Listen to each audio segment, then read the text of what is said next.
Мне кажется, если Магнус будет играть вот в тальстайл, то он будет играть слабее, чем если он играет в стиле Магнуса, да. С другой стороны, он очень хороший дебютчик, много смотрит, у него много очень интересных, свежих идей. Пытаюсь вот вспомнить какие-то серьезные зевки, пока в голову прихожу только я сам себе. В принципе, хорошо видит доску, по моему мнению, мало зевает. Я помню, я играл с ним несколько партий, когда он еще не был чемпионом мира. Ну, то есть 86, для понимания, это довольно хорошая цифра. Он просто зевнул ладью.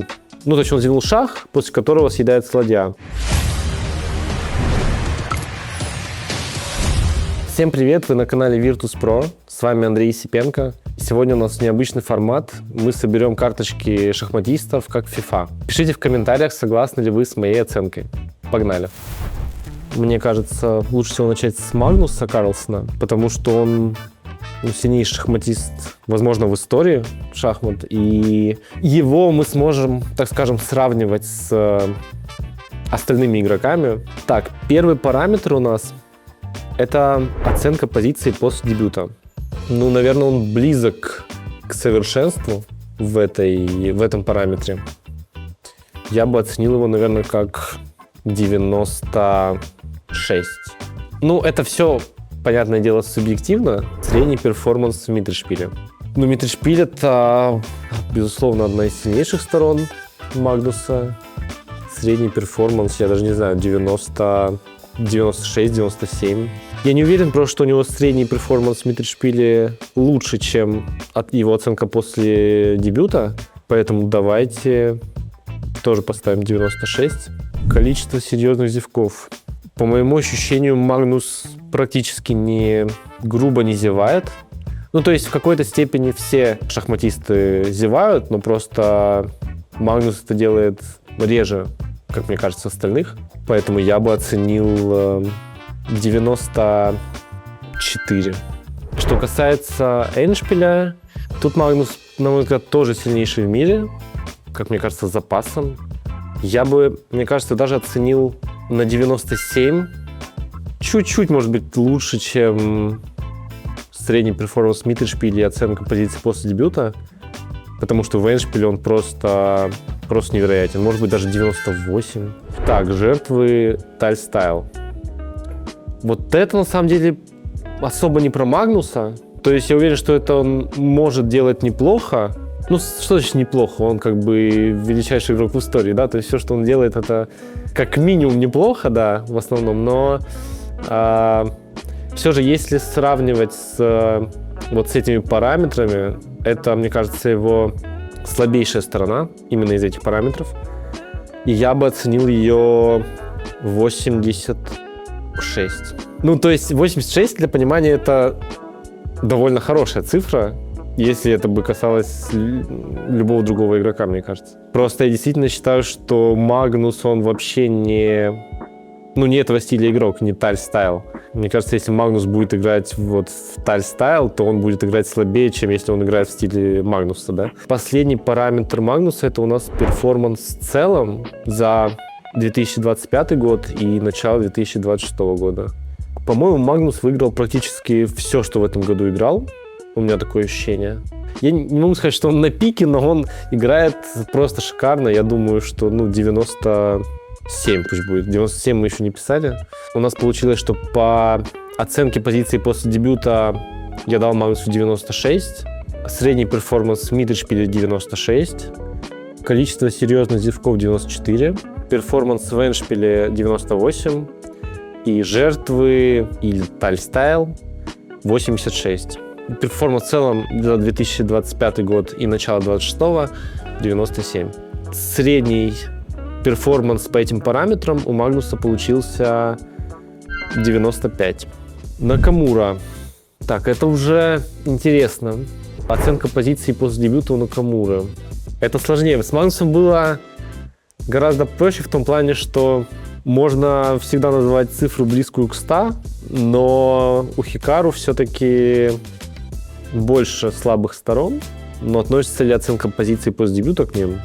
Я думаю, что это его не сильнейшая сторона. Я бы оценил ее как 88. Средний перформанс в Миттельшпиле. Ну вот это довольно высокий, наверное, у него должен быть показатель по логике. То есть в Миттельшпиле он часто переигрывает. Давайте сделаем 93 средний перформанс в Миттельшпиле.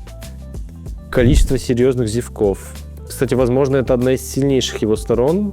Вот, в принципе, хорошо видит доску, по моему мнению, мало зевает. То есть, может быть, я бы поставил его... Можно ли поставить его на один уровень с Магнусом, вопрос в этом компоненте? 94. Я думаю, либо 94, либо все-таки чуть поменьше. Ну, давайте поставим на уровень с Магнусом, 94. Перформанс в Эндшпиле.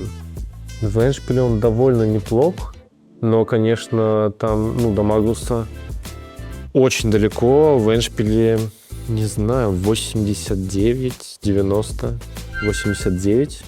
Жертвы Тальстайл. Мне кажется, что лучше, чем у Магнуса, но не сильно лучше. То есть это может быть 88, может быть, что-то такое. Вот здесь мне как-то непросто про него что-то сказать. То есть он в последнее время играет же в основном в Блиц, в классику практически не играет. Поэтому я могу делать выводы на основе Блица в основном. И как-то мне кажется, что пока примерно так. Перформанс в целом за 2025 и 2026 год. Тоже мне делать выводы на основе титульных вторников, видимо, нужно. В таком случае он один из лучших в мире, но если в целом он там играл какие-то турниры, можно сказать, там 92, например. Не знаю, может быть, это совсем не объективно, но... Хотя, возможно, сейчас я оценю остальных, и потом буду все вообще исправлять у Магнуса и Хикару. Да, в общем, получилось у нас, что оценка позиции после дебюта. У Хикару 88 я поставил, средний перформанс Миттельшпиль 93, количество серьезных зевков 94, перформанс в Эндшпиле 89, жертвы Тальстайл 88 и перформанс в целом 92. И средняя у нас получилось 91. Наверное, разумно, более-менее. Так, Фабиано Каруана. Так, это не так легко, как я думал. Оценка позиции после дебюта. То есть Хикару оценил 88, у Магнуса 96. Фабиано, что я вообще о нем думаю? Я не думаю, что это прямо сильнейшая, может быть, его сторона, но и явно она не слабейшая. То есть она, очевидно, хуже, чем у Магнуса. Но я думаю, она, если честно, лучше, чем у Хикару. Оценим как 90. Средний перформанс в Миттельшпиле. Я бы сказал, может быть, 89-90. Мне кажется, что Хикару как будто бы сильнее в Миттельшпиле. Правда, Миттельшпиль это тоже такое понятие. То есть бывают же разные позиции. То есть как-то сложно понять, что именно значит средний перформанс. Но давайте 89. Количество серьезных зевков. Зевает ли Фабиано серьезно? Пытаюсь вспомнить какие-то серьезные зевки, пока в голову прихожу только я сам себе. В плане серьезных зевков. Кстати, здесь, в этом компоненте, я бы всех переиграл. Количество серьезных зевков Фабиано. Сложный вопрос. Больше ли он зевает, чем Хикару? Давайте я поставлю 91. Перформанс в Эндшпиле. Я, кстати, не уверен, что это прямо сильнейшая сторона Фабиано Эндшпиль. Но явно не слабейшая, то есть он тоже великий игрок. Давайте я оценю... опять же, как-то то, что я хочу ему дать, он будет ниже Хикару стоять, скорее всего. Но хочу ли я, чтобы он стоял ниже Хикару? Хотя в классических шахматах, например, Каруана добился гораздо большего. В Блиц и вообще быстрые контроли Хикару намного сильнее. Не намного сильнее, но разница, мне кажется, существует. Но в классику я бы, наверное, за всю карьеру, если брать, то взял бы, конечно, Каруану. Буду делать, как чувствую, 88. Жертвы Тальстайл. Тоже не могу сказать, что это какая-то его фишка. Давайте тоже поставим 88. Пусть будет. Перформанс в целом в 2025 и начале 2026 года. Так, какой год выдался у Фабиано? Фабиано, по-моему, стал чемпионом США в прошлом году. Отобрался в турнир претендентов.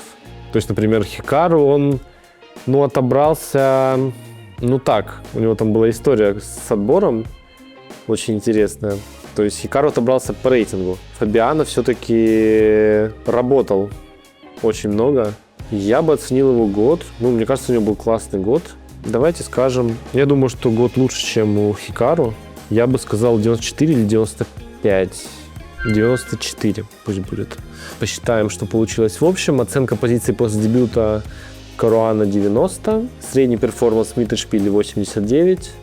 Количество серьезных зевков 91. Перформанс в эндшпиле 88. Жертвы тайм-стайл 88. Перформанс в целом за 2025 год и начало 26-го 94. И среднее число у нас получается 90. 90.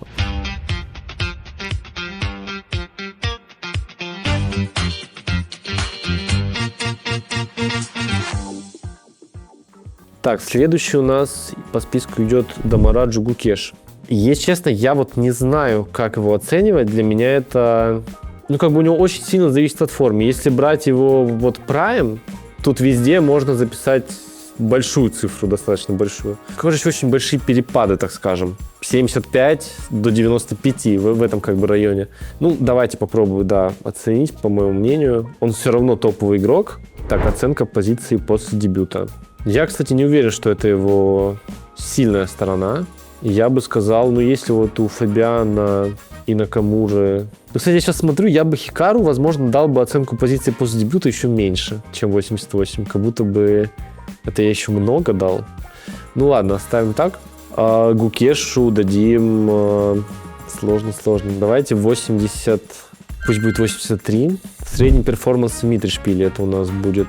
Кстати, по среднему перформансу в Миттельшпиле, мне кажется, опять же, в прайме он очень силен. Я помню, я играл с ним несколько партий, когда он еще не был чемпионом мира. И он тогда еще Олимпиаду не выиграл, по-моему. То есть это был 22-й год или 23-й. В 23-м он меня точно году обыграл. В 22-м году я его обыграл в классику. По-моему, 2 раза он в 23-м меня обыграл, да. По-моему, как-то так. И у нас 2 партии складывались по одному сценарию, что с дебюта белыми я получал позицию, может быть, не близкую к выигранной, но с большим комфортным преимуществом. Но затем начинался Миттельшпиль, проходил дебют, и он начинал просто великолепно считать, как-то крутиться, и 2 раза меня по одному и тому же сценарию обыграл очень показательно, и это я не так много партий своих запоминаю негативно, то есть я плохой стараюсь как-то спокойно относиться, но эти партии с ним произвели на меня тогда большое впечатление, я понял, что это большой талант, поэтому, опять же, в прайме я бы дал ему 95, может быть, 96. Но, то есть иногда в последнее время бывают такие моменты, когда можно дать и 80, например. Поэтому давайте, может быть, дадим среднее число, может быть, 88, 87, что-нибудь такое. Давайте 88. Количество серьезных зевков. Мне кажется, они у него случаются. Я бы дал, наверное, цифру 85. Перформанс в эндшпиле. Что у нас по эндшпилю? Пытаюсь вспомнить какие-то его партии, где он либо хорошо, либо плохо провел эндшпиль. Но у меня интуитивное ощущение, что он в эндшпиле, не то чтобы блистает, так скажем, поэтому пусть будет 83, например. Жертвы и тайм-стайл. Я кстати, не думаю. Мне кажется, это его явно, наверное, не слабейшая сторона, но не то, чтобы он любит жертвовать на интуицию, как-то старается красиво сыграть. Мне кажется, он просто считает и как-то работает за доской. И жертвы и тайм-стайл как-то особо к этому не относятся. Гукеш я бы оценил как 84. Перформанс в целом в 25 году и в начале 26-го. Так, матч с Дингом он играл в 24 году. То есть он будет играть матч в этом году. Да, поэтому именно за 25 год перформанс... если честно, для чемпиона мира прошлый год, наверное, у него был провальный в целом. И начало 26-го я бы оценил на 84. Цифры получились по сравнению с топами менее впечатляющий, но нужно понимать, что если бы, например, здесь был параметр, например, расчета, то он был у него за 90, просто как-то здесь подобрали такие параметры, которые вот именно у Гукеша, мне кажется, не сильнейшие. Давайте пройдемся по всем компонентам еще раз. То есть оценка позиции после дебюта я оценил на 83, средний перформанс Миттельшпиля 88, количество серьезных зевков 85, перформанс Миттельшпиля 83, жертвы тальстайл 84 и перформанс в целом 84. Общее число у нас получилось 85. Ну, сори. Следующий у нас идет Арджуна Ригайси. Так, первый компонент. Оценка позиций после дебюта. Оценка позиций после дебюта. Вот опять же, пытаюсь вспомнить вообще его партии, как он, мне кажется, вот как мне кажется, он мыслит. Ну, я бы сказал, наверное, лучше, чем у Гукеша. Но мне кажется, наверное, хуже, чем у Фаби. С другой стороны, он очень хороший дебютчик, много смотрит, у него много очень интересных, свежих идей. Я даже вот затрудняюсь здесь ответить. Ну, давайте оценим на 87. Средний перформанс в Миттельшпиле. Мне кажется, здесь он очень хорош. Он очень хорош вот в целом в Миттельшпиле, вот в крутеже каком-то, какой-то вот непонятной обстановке, непонятной позиции. Очень талантливо и сильно играет. 92-93, может быть. 3 давайте дадим. Мне кажется, он действительно очень хорош в этом. Количество серьезных зевков. Кстати, вот про него мне вот первое, что пришло в голову, это то, как он зевнул в каком-то оупене. То ли вот в Шардже проходил оупен. Где-то, по-моему, в Эмиратах играли, если я не ошибаюсь, могу ошибаться. Но, по-моему, это был последний тур. Он просто зевнул ладью. Ну, то есть он зевнул шах, после которого съедается ладья в партии с Надирбеком Абдусатторовым. Кстати, я пока сейчас это говорил, вспомнил зевок Гукеша. Сейчас, может, я и про остальных что-то вспомню, кстати. Но один раз Гукеш точно очень грубо и видно зевнул. Самое забавное, что тоже Абдусатторова. Так, ну давайте. Я просто не могу вспомнить еще какие-то грубые зевки от него, кроме этого. Но я не считаю, что это его прям самая сильная сторона, но можем ее оценить в 89-88. Давайте 88. Перформанс в эндшпиле. Кстати, я тоже не думаю, что это его сильнейшая сторона. Я бы сказал, что она вот среди всех, которые у него есть, она может быть у него послабее. Дам 85. Жертвы и тальстайл. Вот это, кстати, вот если бы мне сказали выбрать в мире игрока, который вот играет тальстайл, то я бы, наверное, в первую очередь, возможно, задумался про Ригайси. Он здесь, наверное, будет лидером среди всех здесь присутствующих. То есть они здесь все как бы не блещут. Ну, я бы дал Ригайси 93 в этом компоненте. Это вот лично мои ощущения, опять же. Перформанс в целом в 2025 году. Какие успехи у Арджуна в этом году были? Точнее, в прошлом. То есть на турнире претендентов он не отобрался. Чемпионат мира по рапиду и блицу он занял 3-е место, но это, конечно, в целом, наверное, успех, но он весь турнир, по сути, шел на 1-м месте. Наверное, нельзя этот год называть супер для него удачным, но провальным я бы его тоже не назвал. Я бы дал где-то 90. Так, пройдемся по параметрам нашим. Оценка позиции после дебюта 87. Средний перформанс в Миттельшпиле 93. Количество серьезных зевков 88. Перформанс в эндшпиле 85. Жертвы тальстайл 93. И перформанс в целом в 2025 году и в начале 26-го 90. Общее число у нас получилось 89. Вполне достойно.